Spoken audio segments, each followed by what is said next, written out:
이것은 당신의 직장에 있습니다. 집에도 있습니다. 사실 당신의 삶의 모든 곳에 항상 존재합니다. 과거에는 후회로, 미래에는 걱정의 형태로 존재하며 당신의 현재에도 자리 잡고 있습니다. 이것은 무엇일까요? 잘 모르겠다고요? 어려워서 스트레스 받는다고요? 정답입니다. 스트레스는 우리의 삶에 언제나 함께합니다. 우리는 특히 스트레스가 많은 시대에 살고 있습니다. 24시간 영업은 기본인 현대 사회에서는 사람들에게 항상 부지런히 움직일 것을 요구합니다. 모든 일을 빨리 해야 한다는 생각은 속도를 늦출 여유를 없애버립니다. 많은 사람들이 휴식을 취할 때 시간을 낭비했다며 자책하곤 합니다. 그러나 쉬지 않는 것의 결과는 일시적인 죄책감보다 훨씬 더 심각할 수 있습니다.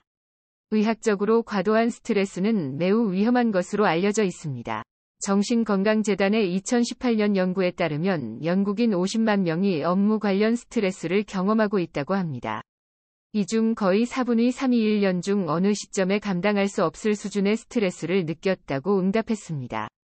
스트레스를 받는 사람들은 잠을 덜 자는 경향이 있습니다. 이는 치명적인 결과로 이어질 수 있습니다. 미국에서 이루어진 한 연구에 따르면 직장에서 발생하는 상해 사건 중 13%가 피로로 인해 발생했다고 합니다. 연구 참여자의 16%가 최근 졸음운전을 한 적이 있다고 응답하기까지 했습니다. 수면 부족은 고혈압과 뇌졸중에서부터 기분장애, 비만, 대장암에 이르기까지 잠재적인 건강 문제와 관련이 있습니다. 따라서 양질의 수면을 취하는 것은 우리의 건강과 행복에 필수적입니다. 수면 부족과 휴식 부족으로 인한 피곤함은 인지 능력에 영향을 미칩니다. 번아웃은 기억력 감퇴, 집중력 장애 및 판단력 장애를 유발할 수 있습니다. 번아웃을 경험 중인 사람들에게는 간단한 작업이 훨씬 더 어렵게 느껴질 수 있습니다. 휴식 부족으로 고통받는 것은 어른들만이 아닙니다. 영국 학교에서는 지난 20년 동안 수업 시간에 더 많은 시간을 할애하기 위해 쉬는 시간을 줄였습니다. 최근에는 휴식이 학생의 집중력을 향상시킨다는 연구 결과가 나오고 있음에도 불구하고 영국 중학교 중 1%만이 오후에 별도의 휴식 시간을 갖습니다. 베이비붐 세대부터 밀레니얼 세대, Z세대에 이르기까지 우리 모두는 더 많은 휴식을 취함으로써 혜택을 볼 수 있습니다. 그러나 여기에 문제가 있습니다. 잠을 충분히 자는 최선의 방법은 그저 잠을 자는 것뿐입니다. 반면 휴식은 우리가 깨어있는 동안 다양한 활동을 통해 이루어집니다. 따라서 자신에게 적합한 휴식 방법을 찾는 것이 중요합니다. 휴식이라는 단어를 들으면 무엇이 떠오르나요? 아마도 당신은 명상을 하거나 소파에 늘어져서 유튜브를 보거나 멋진 풍경 속에서 산책을 하는 것을 생각할 것입니다. 이 외에도 공상에 빠지거나 뜨거운 물에 목욕을 하면서 휴식을 취할 수도 있습니다. 휴식에 대한 대규모 설문조사인 휴식조사에 기록된 18,000개 이상의 응답 중 많은 사람들이 위에서 언급되는 활동을 가장 좋아하는 휴식 활동이라고 응답했습니다. 흥미롭게도 위에서 언급된 활동에는 포함되지 않지만 더 높은 순위를 차지한 것이 있는데 바로 아무것도 하지 않는 것이었습니다.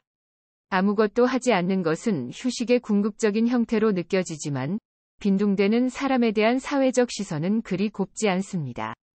또한 지나치게 오랜 시간 소파에 앉아 있거나 침대에 누워 있는 경우 칼슘 흡수량 및 근육량 감소와 같은 여러 건강 문제를 유발할 수 있습니다. 그러나 아무것도 하지 않는 사람들만이 누릴 수 있는 장점 역시 존재합니다. 우선 지루함은 창의성에 긍정적인 영향을 미칠 수 있습니다. 한 연구에서는 참가자를 두 그룹으로 나누고 플라스틱 컵의 사용처를 가능한 한 많이 생각해 볼 것을 요구했습니다. 이때 첫 번째 그룹은 브레인스토밍 전에 전화번호부를 손으로 받아 옮겨 적어가면서 지루한 시간을 보내게 했습니다. 두 번째 그룹은 지루한 전화번호부 옮기기 작업 없이 바로 본 과제에 착수했습니다. 플라스틱 컵 사용 방안을 더 많이 생각한 그룹은 어디였을까요? 바로 과제에 앞서 지루한 전화번호부 작업을 수행한 첫 번째 그룹이었습니다. 특별히 아무것도 하지 않는 것은 기억력을 향상시킬 수 있습니다.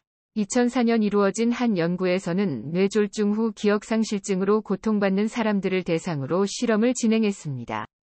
15개의 단어를 암기한 참여자들은 두 그룹으로 나뉘어 첫 번째 그룹은 10분 동안 정신 단련을, 두 번째 그룹은 아무것도 하지 않고 어두운 방에 앉아 있게 했습니다.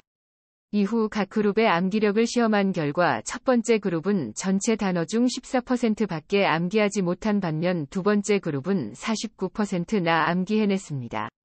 특별히 아무것도 하지 않는 것은 장점을 갖습니다. 그렇지만 당신이 아무것도 하지 않는 것에 죄책감을 갖는 성향이라면 어떻게 해결할 수 있을까요? 한 가지 해결책은 뜨개질, 드로잉북, 직소 퍼즐과 같이 뭔가를 하긴 하지만 큰 생산성이 없는 활동을 하는 것입니다. 이러한 활동을 충분히 연습한다면 이는 너무 많은 생각이나 죄책감 없이 아무것도 하지 않으면서 우리 마음에 방황할 자유를 줄 수 있을 것입니다. 당신은 한 대학에서 이루어지는 심리학 실험의 자원봉사자입니다. 방금 당신은 단어나 문장을 구성하고 있는 문자의 순서를 바꾸어 다른 단어나 문장을 만드는 놀이인 아나그램을 푸는 과제를 부여받았습니다. 문제는 당신의 머리로는 아나그램을 풀지 못할 것 같다는 것입니다. 이 단어들이 무엇을 의미하는지 아무리 생각해도 도통 답이 떠오르지 않습니다. 설상가상으로 당신 옆에 참가자는 빠르게 문제를 풀어나가고 있는 것처럼 보입니다. 손쉽게 아나그램을 푸른 참가자는 남는 시간 동안 쩔쩔매는 당신을 놀려댑니다. 바보 아니야? 어떻게 우리 대학 학생이 저것도 못 풀지? 곧 당신은 완전히 짜증이 난 상태에 돌입합니다. 당신을 더욱 황당하게 만든 것은 당신을 조롱하는 오만한 너클머리가 사실 같은 실험 참여자가 아니었다는 사실이었습니다. 당신을 놀리던 참가자는 사실 당신을 흥분 상태로 돌입시키기 위한 실험 연구원이었던 것입니다. 이제 연구원들은 당신에게 질문을 던집니다. 스스로의 흥분을 가라앉히기 위해 어떤 종류의 음악을 듣고 싶으신가요? 단순한 멜로디의 노래? 복잡한 멜로디의 노래? 1976년 세르비아계 미국인 심리학자 블라디미르 제이 코네치니가 설계한 이 실험은 의미 있는 결과를 만들어냈습니다. 대부분의 참가자가 간단하고 조용한 음악을 선택한 것입니다. 18,000명을 대상으로 한 최대 규모의 휴식 설문조사인 휴식조사에서 음악 감상은 4위를 기록한 휴식 활동이었습니다. 하지만 그렇다고 해서 모든 음악이 편안한 것은 아닙니다. 음악은 종류에 따라 우리의 기분에 다른 영향을 미칩니다. 장조의 빠른 음악은 사람들을 흥분시킵니다. 느린 단조의 불협화음 음악은 슬픈 감정과 관련이 있습니다. 그렇다면 어떤 종류의 음악이 당신을 편안하게 해줄까요? 바로 장조 중심의 쉽고 느린 흐르는 듯한 리듬의 노래입니다. 사실 우리는 편안함을 주는 노래가 무엇인지 직관적으로 알고 있습니다. 또 다른 연구에서는 참가자를 두 그룹으로 나눈 후 한 그룹에게는 이불에 누워 7분 동안 긴장을 풀게 하고 다른 그룹은 운동용 자전거로 격렬하게 운동하도록 했습니다. 나중에 어떤 음악을 들을 것인지를 물었을 때 이불에 누운 사람들의 취향은 엇갈렸습니다. 신나는 노래를 원하는 사람도 있었고 편안한 분위기를 계속 이어갈 느린 음악을 원하는 사람들도 있었습니다. 반면 자전거 타는 사람들은 압도적으로 느린 음악을 듣고 싶어 했습니다. 하지만 그렇다고 해서 단순하고 느린 음악만이 긴장을 푸는 유일한 음악은 아닙니다. 예를 들어 최근 설문조사에서 600명의 응답자 중 96%가 음악이 마음을 비우고 숙면을 취하는 데 도움이 된다고 응답했습니다. 그러나 응답자의 취침 전 음악 취향은 매우 다양했습니다. 예를 들어 응답자의 32%는 취침 전 음악으로 클래식을 선택했지만 에드 시런의 팝송을 선택한 사람들도 많았으며 일부는 하우스 음악을 선택하기도 했습니다. 즉, 편안함을 주는 음악은 유튜브에서 검색되는 힐링 음악 목록에만 국한되지 않습니다. 사실 기준은 훨씬 간단합니다. 음악이 너무 빠르거나 너무 복잡하지 않아야 하며 가장 중요한 것은 음악이 우리 마음에 쏙 들어야 한다는 것입니다. 18,000명이 참여한 최대 규모의 휴식 설문조사 휴식조사에서 가장 인기 있는 휴식 활동의 대부분은 혼자 하는 활동이었습니다. 특히 그냥 혼자 있는 것은 인기 휴식 랭킹에서 3위를 차지했습니다. 혼자 있고 싶은 것은 우리 모두가 공감할 수 있는 휴식 방법일 것입니다. 특히 30세 미만의 여성들은 가장 좋아하는 휴식 방법으로 나만의 시간을 꼽기도 했습니다. 친구 및 가족과 시간을 보내는 것과 같은 사교 활동은 상위 10위권 안에 들지 못했습니다. 그렇다면 편안한 고독과 쓸쓸한 외로움 사이의 차이점은 무엇일까요? 특별히 아무것도 하지 않는 것과 마찬가지로 혼자 있는 것은 특정 상황에서만 편안함을 주는 활동입니다. 교도소의 독방에 수감되는 것처럼 원하지 않는 고립이 강요된다면 일반적으로 많은 사람들은 불안을 느낄 것입니다. 심리학 연구에 따르면 극단적인 고립은 개인의 인지 능력에 나쁜 영향을 미칠 수 있습니다. 고립된 시간이 길어질수록 사람들은 외부 자극의 부족으로 인해 자신이 누구인지 잊어버리며 정체성까지 사라질 수 있습니다. 장기간의 무직 상태와 같이 간접적으로 혼자만의 시간을 강요받는 경우에도 사람들은 불안함과 권태감을 느낍니다. 당신이 혼자 있을 때 편안해하는지 혹은 외로움을 느끼는지의 차이는 당신의 평소 인간관계에 달려 있습니다. 원하는 것보다 친구가 적다면 혼자 있을 때 외로움을 느낄 수 있습니다. 이상하게 들릴 수 있겠지만 친구가 지나치게 많은 경우에도 마찬가지로 외로움을 느낄 수 있습니다. 아이오와 주립대학의 연구에 따르면 외로움을 느끼는지의 여부는 친구 수가 정확히 몇 명이냐에 달려있기보다는 마음을 터놓을 수 있는 친구의 유무와 관련이 있습니다. 언제나 나를 맞아주는 친한 친구가 있다면 혼자만의 시간이 편안할 것입니다. 혼자만의 시간이 휴식이 되기 위해서는 그 가치를 인식할 수 있어야 합니다. 결국 사람들은 평균적으로 깨어있는 시간의 약 29%를 출퇴근, 식료품 쇼핑, 스마트폰 보기와 같이 혼자 하는 활동으로 보냅니다. 그러나 사람들은 일반적으로 이러한 활동들을 건전한 휴식 시간으로 생각하지 않습니다. 편안한 고독을 찾는 열쇠는 자신의 방식대로 하는 것입니다. 인간관계, 일, 의무, 잔소리를 회피하는 것만이 아닙니다. 조금이나마 자신을 위한 시간을 가짐으로써 스스로의 감정에 귀를 기울이고 자신이 누구인지 성찰할 수 있습니다. 다른 사람이 부과하는 압력이나 판단에서 벗어날 수 있는 것입니다. 특히 중요한 것은 혼자 있는 시간 동안 스스로에게 압박을 가하지 않는 것입니다. 당신은 혼자 있을 때 어디에서 가장 많은 시간을 보내나요? 대부분의 사람들은 집이라고 답할 것입니다. 그렇다면 특별히 혼자만의 시간을 보내고 싶은 곳은 어디인가요? 대부분의 사람들은 산과 바다와 같은 자연이라고 답할 것입니다.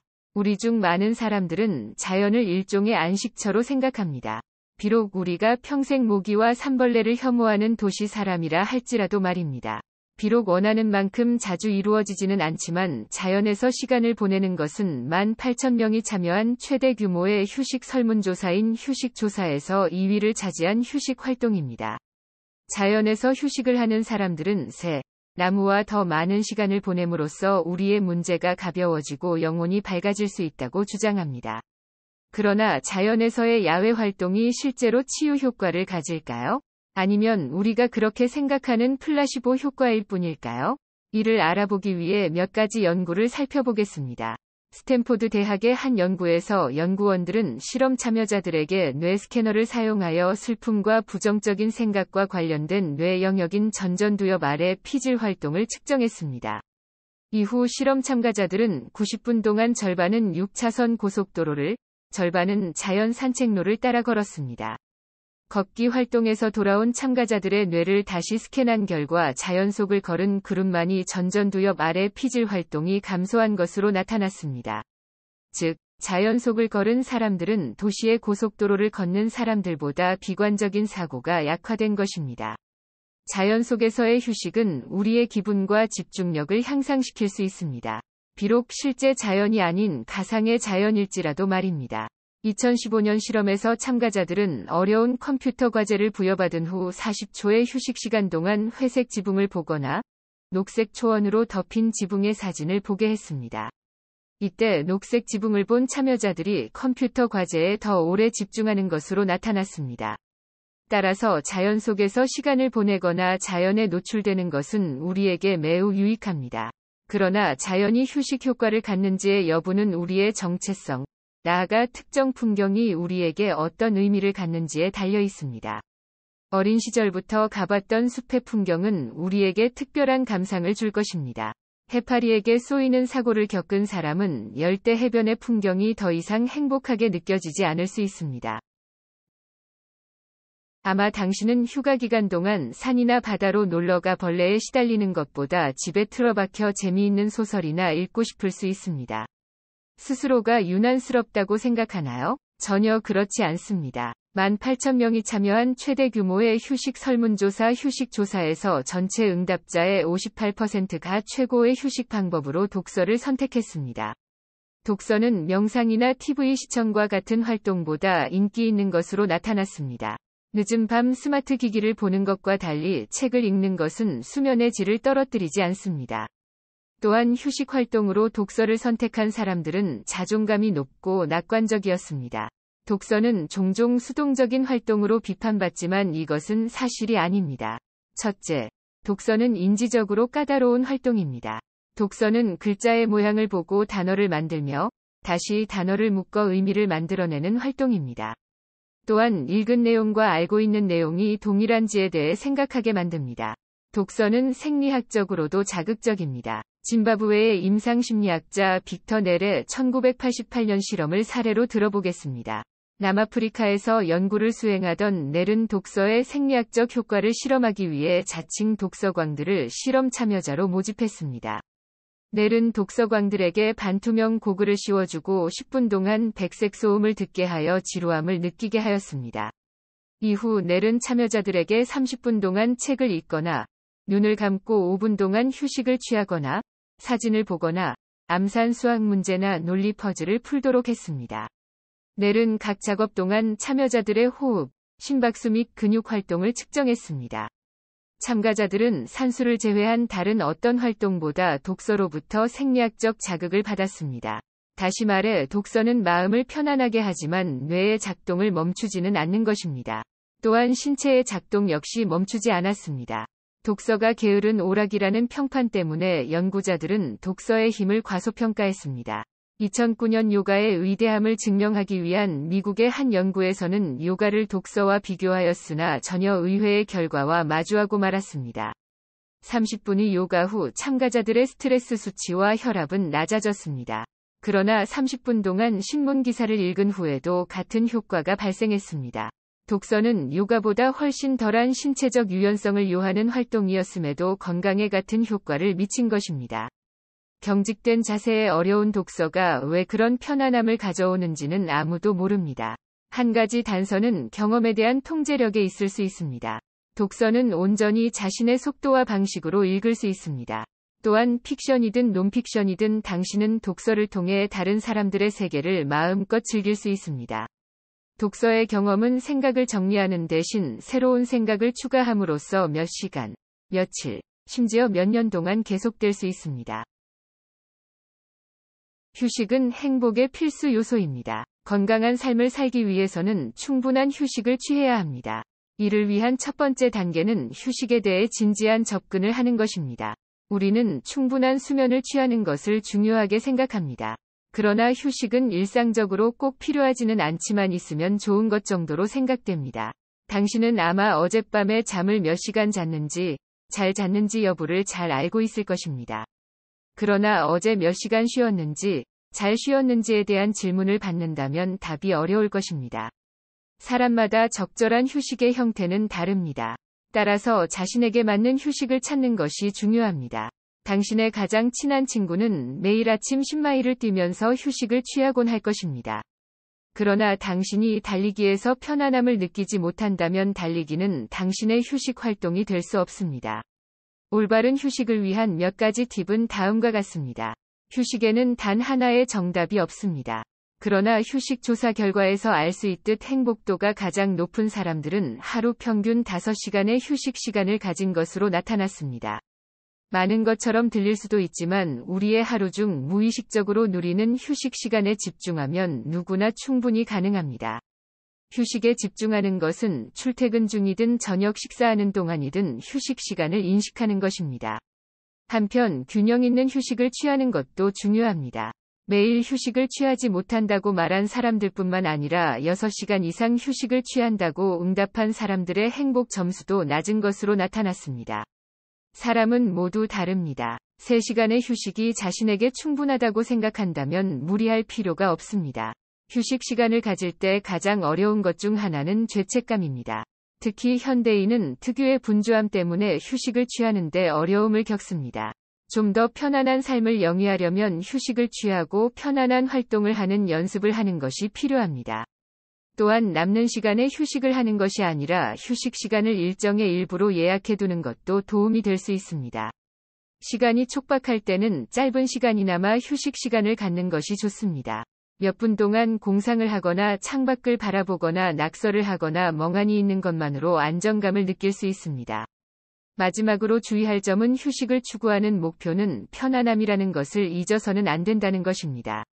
적당한 휴식은 장점을 갖습니다. 그러나 충분한 휴식을 취하는데 너무 몰두하여 스트레스를 받기 시작한다면 스스로의 휴식 활동에 대해 재평가해야 합니다.